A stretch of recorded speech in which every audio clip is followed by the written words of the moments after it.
Kas čia dabar per kanjonas toks atvažiavo? Naujausias modelis gal? Skotas!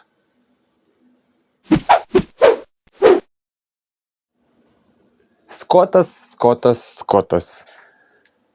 Visai nesenai man atrodydavo, kad tik Skotą visiems ir duok. Jeigu Skotas, tai jau labai maloni spalva, tiesiog neiššaukianti, bet ir ryškiai matosi, malonus liesti, bet prisikabinčiau šitoj vietoj. Toks nudažymas yra nelabai praktiškas, nes visos dėmelės, riebalai nuo pirštų, dulkės tiesiog įsigeria į tuos dažus. Su laiku jisai patampa toks murzinas, galima sakyti. Išsivalo tik tais nuriebalintų kokiu nors stabdžių valiklių. Izopropanolio spiritas ne visada padeda, žiūrint, koksai tas riebalas papuolęs yra. Kol naujas, klausimų nėra. SRAM Rival, AXS, Explore turėtų būti jo, ne UDH auselė, priskirčiau prie minuso, bet ok. Ratai. Labai gražus ratai, pramoniniai guoliai, Synchros Center Lock stebulės, SRAM stabdžių diskai, ne visada tai būna su SRAM stabdžiais, Flat Top grandinė, ją mes vaškuosim. Ok, gražus. Look pedalai. Čia gal koks termoplastikas panaudotas, labai į tai panašu. Be kamerinės padangos turėtų būti pagal nutylėjimą. Ratlankiai tai tikrai, čia ne tas dviratis, kuris galėtų sau leisti tokią nesąmonę. Bet ant padangų aš nematau, kad būtų užrašas. Švalbė žymėjimą tokį daro TL. TL, čia aš jo nematau. Argi, yra TLE.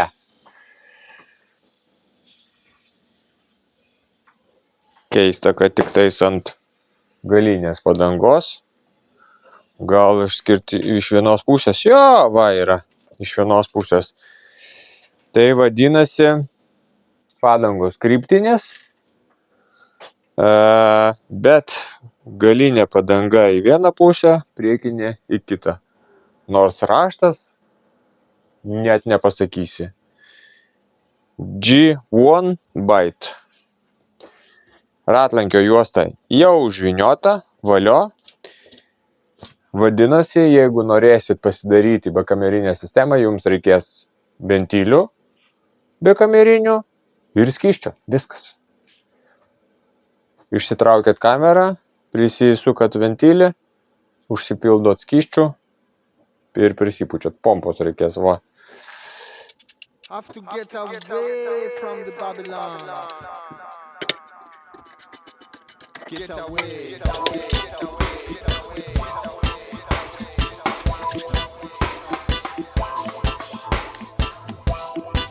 I know that we are leaving. Brangus dviračiai, detalėse. Varžteliai visi pagražinti, Synchros parašyta, turi savo formą, labai gražu. Vairo kolonėlė integruota ir į ją integruotas valdymas. Visas šiuo atveju tik tais hidrolinijos, būna ir pavarų šarvais su trosais visais ir dar droperio valdymas, o čia bus dvi hidrolinijos. Štai čia matosi iš vairo išeina, nepilna integracija, po juostą yra hidrolinijos būna, kad pravestos ir vairo viduje, tai ten iš viso nieko nėra.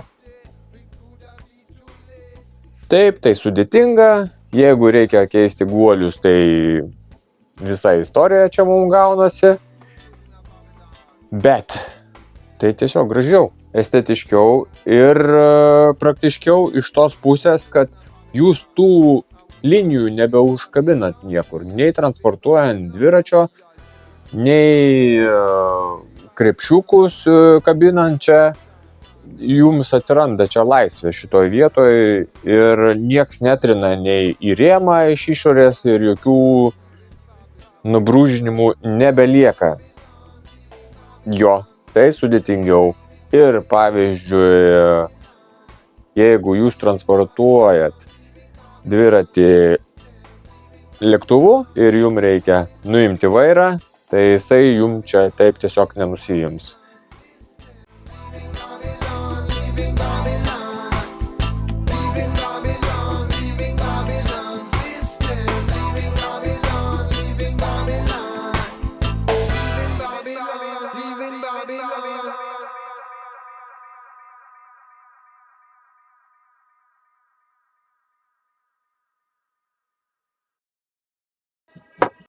Get away, get away, get away, get away, get away, get away, get away. I know that we are leaving. I know that we are leaving. Leaving Babylon, leaving Babylon system. Leaving Babylon, leaving Babylon. Leaving Babylon, leaving Babylon system. Leaving Babylon, leaving Babylon.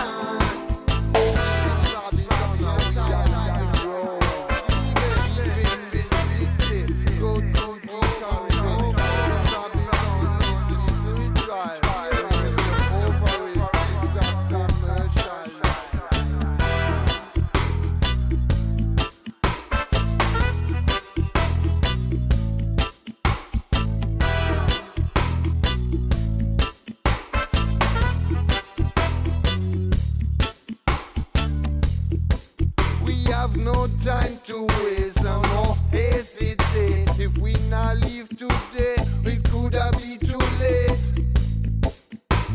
It could have been too late. It's not good in a Babylon. It's not good. It's not good in a Babylon. And we are leaving Babylon. We are leaving Babylon. And we are leaving Babylon.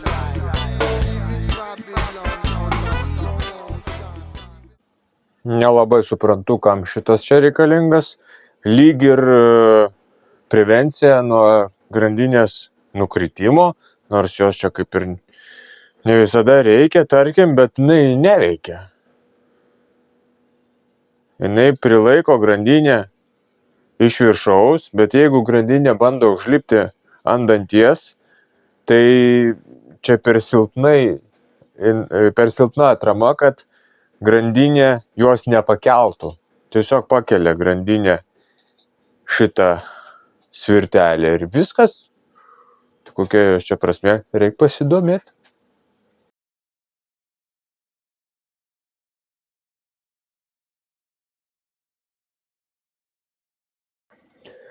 Vat priekinis stabdis labai gerai susireguliavo, viskas jam tvarkoj. Nuliūdino galinis, tiksliau net ne galinis stabdis nuliūdino, o rėmo tiesumas. Ta plokštuma, ant kurios montuojasi stabdis, flat mount, paviršius turi būti, jis ne tik tais, kad plokščias, jis dar savo geometriją turi išlaikyti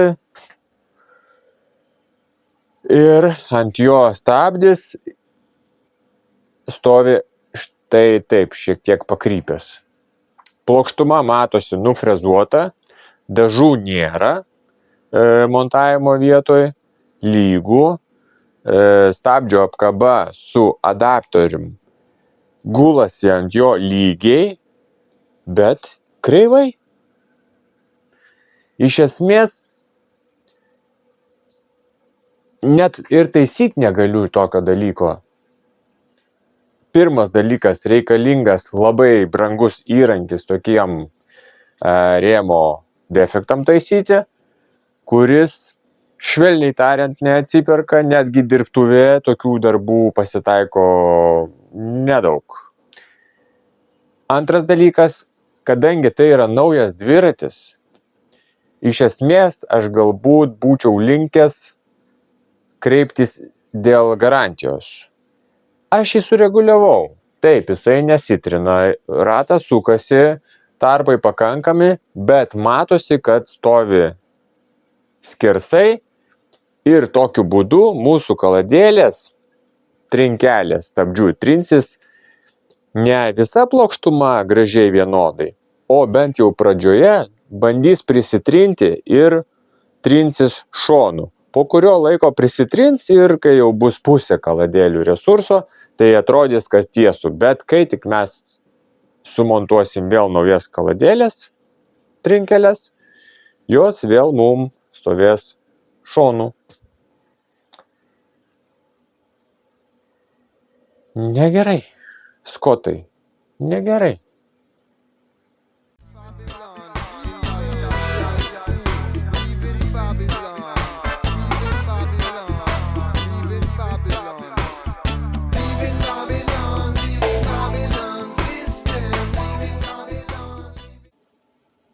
Anksčiau, kuo man patikdavo Skotas, tai jie varžtus T25 Torx žvaigždute įrankių galvutės visas naudodavo. Čia žvaigždutės, čia žvaigždutė, čia žvaigždutė, čia žvaigždutės ir gertuvės laikikliai irgi žvaigždutės. Ir taip pat pobalnė visada būdavo. Dabar žiūriu, keliauja. Tai šešiakampis, tai vieno dydžio, tai kito dydžio, šiuo atveju 3 mm šešiakampis. Kodėl? Sutepsiu pastą karboniniam elementam tvirtinti ir kaip ir lyg ir baigta. Va čia tai blogas sprendimas buvo ir mano, ir gamintojo. Aš tiesiog jau nebesitikėjau, nes paskutiniu metu taip nebebūna. Gamintojai tai yra numatę, kad ištraukus balnelį jums inkaras, tas, kuris prispaudžia balnakotį, įkrenta į vidų. Tai naujausi visokie to pačio neminėsiu. Tiesiog būna jau taip, kad jie neįkrenta į vidų, nes jie turi tvirtinimo mechanizmą. O šitas tai tiesiog ištraukiau ir man krito inkaras į vidų. Žvejosim, o tiksliau, aš tikiuosi, kad jis tenais viduj neužstrigo. Būna ir taip, tiesiog apversiu dviratį ir jisai iškris. Turėtų taip įvykti, bet neklauskit, iš kur žinau, bet ne visada taip būna.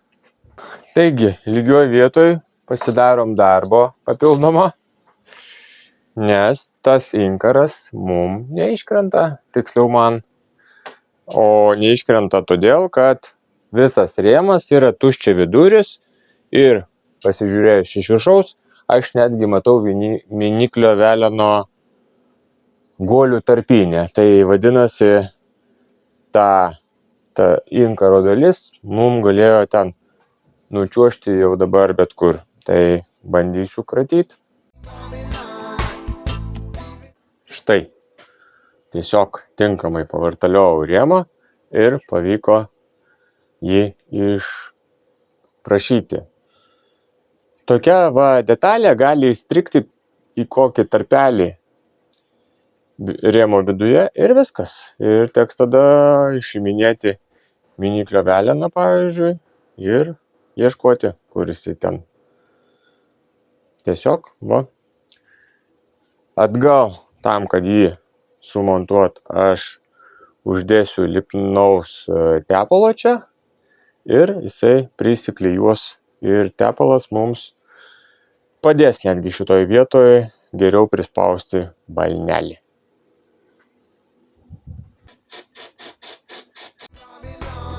Babylon, system, leaving Babylon, leaving Babylon.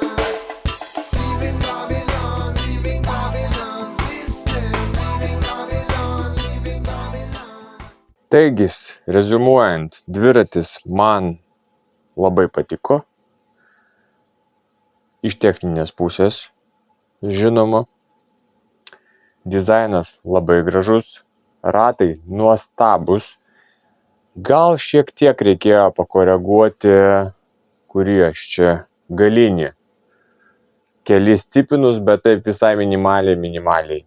Ir patys ratlankiai, nežiūrėjau čia koks gamintojas, nes viskas yra užbrandinta Syncros, kaip ir stebulės. Yra labai tiesus, netgi tose vietose, kur yra ratlankio sudūrimas, aliumininiai ratlankiai, jie turi sudūrimą. Gamybos procese imamas profilis ir padaromas lankas, sujungiamas. Tai net tame sujungime nėra jokios bangos. Tai reiškia aukštą pilotažą. Ne visi ir DTS vis ratai tokį turi tiesumą. Ypač tie iš pigesnių LN18, graveliniai tie, kurie eina komplekte su dviračiais, tai ten sudūrimas ne visada būna vykęs. Asimetriniai, kas yra labai gerai. Pats ratlankio paviršius yra apdorotas ir pašiauštas tarytum tokiu būdu, kad atrodo kaip karboniniai ratai, bet iš tikro ne. Tiesiog gražus. Man labai gražiai čia žiūrisi. Visas dviratis jau paminėjau, kad gražiai žiūrisi. AXS pavarų sistema. Tikriausiai dar nei vieno dviračio nebuvo, kuriam būtų pavaros sureguliuotos tip-top, kad nereiktų daryti jokių korekcijų. Kas liečia ribotuvus, kas liečia pavarų perjungimą ir perjungia aukštį. Galinio rato išnešimą, taip vadinamą dišą, reikėjo pakoreguoti, bet irgi ten iš esmės galima buvo palikti ir netgi pasakyčiau, kad šitie ratai nereikalavo kažkokių reguliavimų, jeigu mes su jais važiuotumėm, važinėtumėmės, neturėtumėm problemų, visai neturėtumėm. Aš juos pakoregavau, patikrinau, įsitikinimui, kad viskas su jais tvarkoje. Stabdžiai veikia iš karto, neužsiorinę, viskas pajungta gerai. Vidinis tas integruotas trosavimas turi ir šiokių tokių minusų. Apart tų, kuriuos aš paminėjau, kadangi viskas eina į vairo kolonėlę, apeina šakės vamzdį ir nueina į rėmo vidų, sukiojant vairą,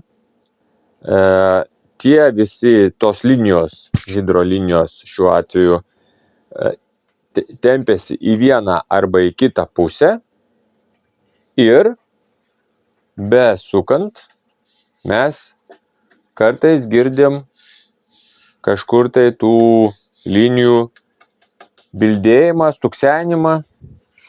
Ir šiuo konkrečiu atveju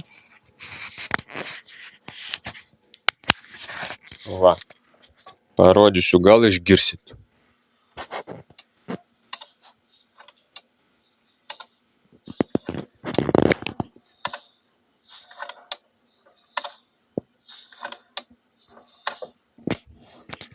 Realiai tas garsas labai minimalus, bet savininkas jį išgirdo. Sakė, kažkas čia negerai.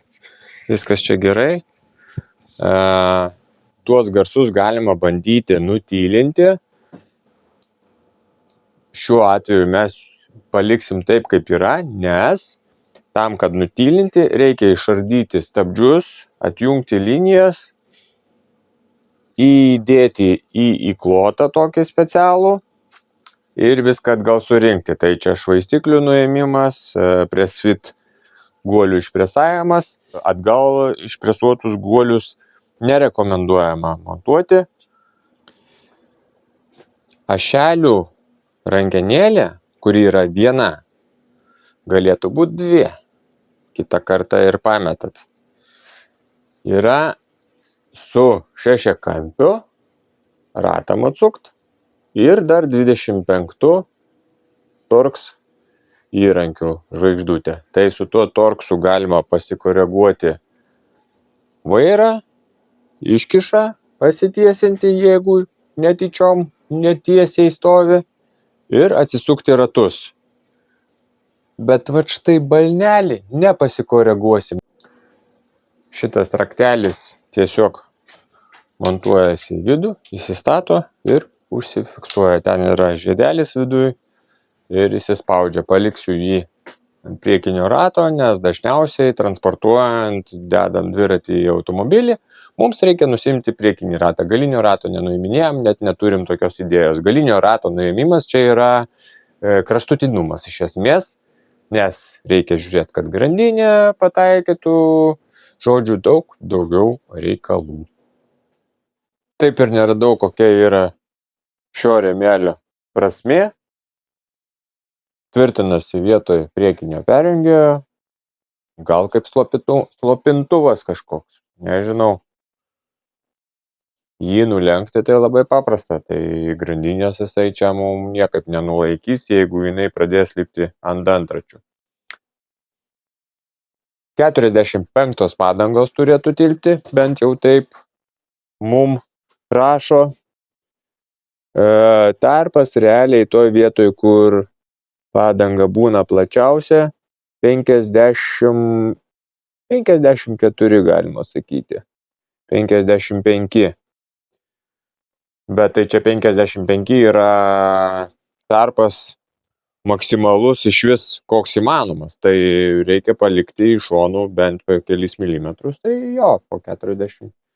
45 yra realu. Dabartinės padangos yra 45 beje, pasimatuojam, realiai 43 mm pločio. Tai pamatuokim dar ten, kur dantukai visi. 43, 8, 44. Pasivažinėsim, šiek tiek prasitampys, jo bus 45, tikrai bus 45. Tarpai pakankamai geri, po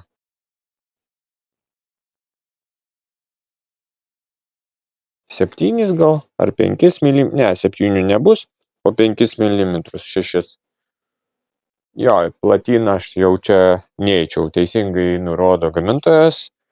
Iš gerų pliusų, tai tvirtinimo taškai ne tik tai gertuviai, čia, krepšiukui čia, o dar yra ir čia iš apatinės pusės, kur galima susimontuoti tokį lankelį kaip adapterį ir prisitvirtinti purvasaugius.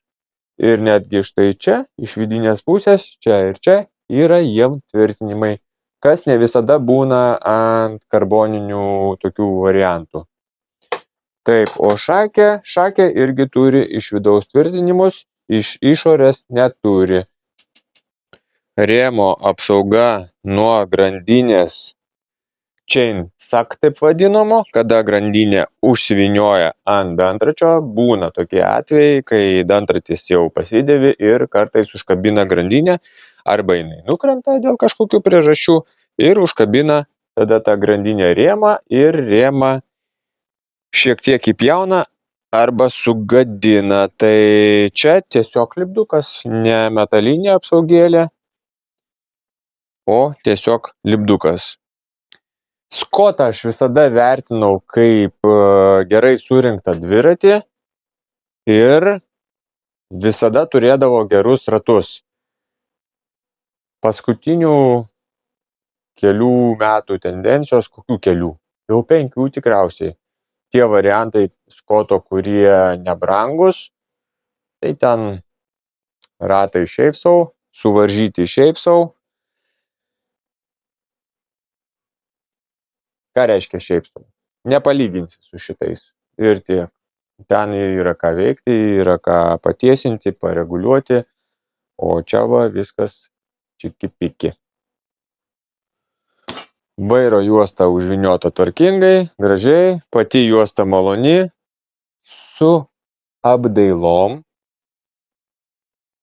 ne kaip kai kurie. Ir aš manau, šitas dviratukas bendroj masiai kokių tarp kitų dviračių varžybose kokiose tikrai gražiai turėtų atrodyti. Šiandienai tiek. Parodysiu aš jums kitam dar įraše. Naujausią Canyon variantą, kur irgi integruoti laidai, o tiksliau hidrolinijos stabdžių į vairo kolonėlę, bet sprendimas ten kitoks. Ir šitas sprendimas man patinka labiau, o Canyono tai ten nei jie gražiau padarė, nei kažką išsprendė. Bet čia pamatysit vėliau.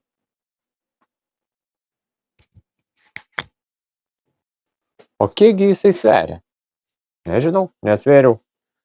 Dviračiams svarstyklių neturiu, o šio konkretaus modelio svoris yra nurodytas gamintojo puslapyje. Šiandien tiek ir iki kito karto.